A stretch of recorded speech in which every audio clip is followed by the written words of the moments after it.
Better in name. Okay. Put us on the show. I'm going to take a moment of visitor privilege and note that this was designed for an audience that had no previous connection to government. There's enough folks in here who work with government that may find some of this a bit simplistic, but the audience, the intended audience, was a group of folks at the Ignite Charlotte conference or night in August who otherwise had not been paying attention to government. So my goal was to try to explain to them how they too could get involved in that. So forgive me, for some folks it's a little simplistic. All right. And also forgive me for the errors to me at least.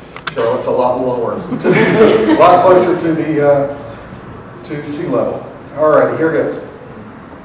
I asked folks basically to set aside their notion of a lobbyist as a guy in an expensive suit marching on to the halls of the Capitol to get special favors for his client, because essentially lobbying is just asking government for something. It's a little term that got created because of that, but it's a constitutionally protected right. The way the North Carolina Constitution words it, I love the wording. The people have a right to instruct their representatives and to apply to the General Assembly for redress of grievances.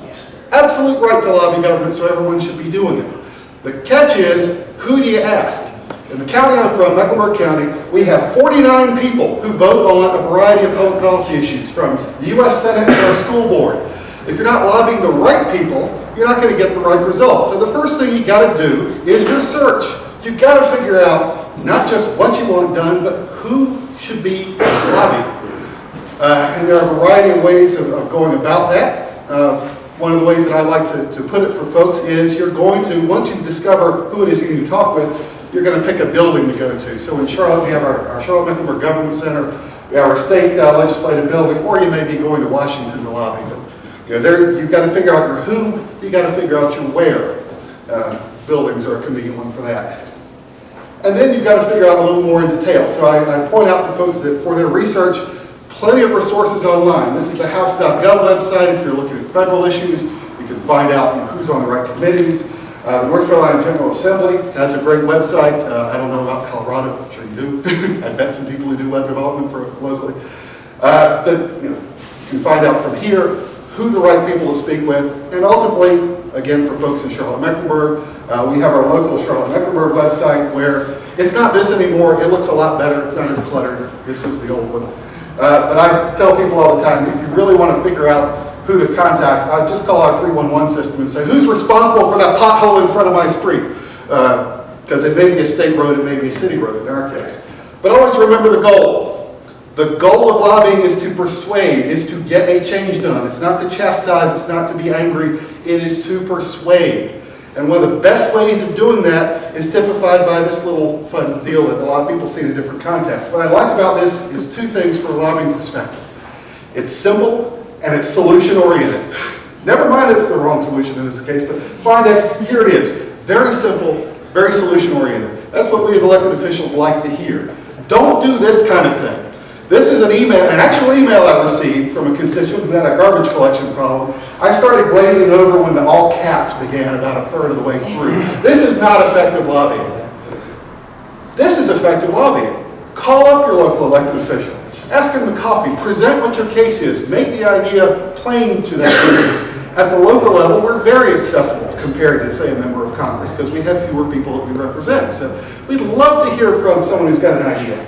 And if you pitch it right, that elected official may go back to his colleagues and say, hey, a constituent of mine had a great idea. Let's talk about it. You may get a convert on the local governing body. Even if you do, though, get friends. Make sure you have friends who believe as you do. That's very helpful. You show up at a government body with people waving signs. That shows support. We like to see that there are other people who are supporting the idea as well because we are ultimately a creature of voters. Letters work too, good old-fashioned letters. This is a 16-inch stack of letters that the Charlotte City Council received about a stoplight for a neighborhood. They told us the neighborhood was engaged, they were involved, they knew what the issue was, and we better get them their stoplight.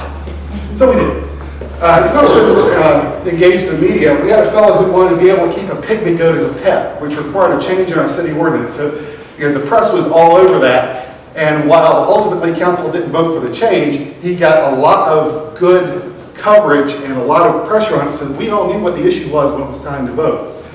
This is the Mecklenburg Board of County Commissioners. Ultimately, if you're lobbying, you've got to count your votes. You've talked to all these people, if it's a county issue. You need to nail them down as much as possible on how they're going to vote on their issue, and eventually they will.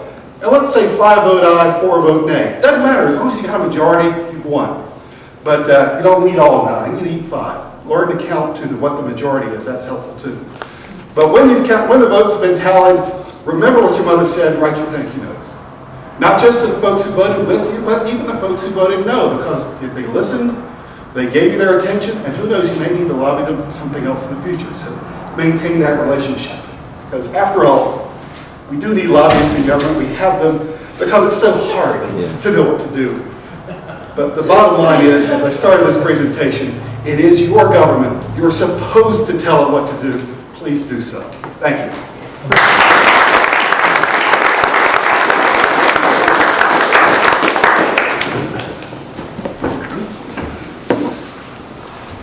Okay, so the next person, our next victim is, thank you, Cisco. Thank you.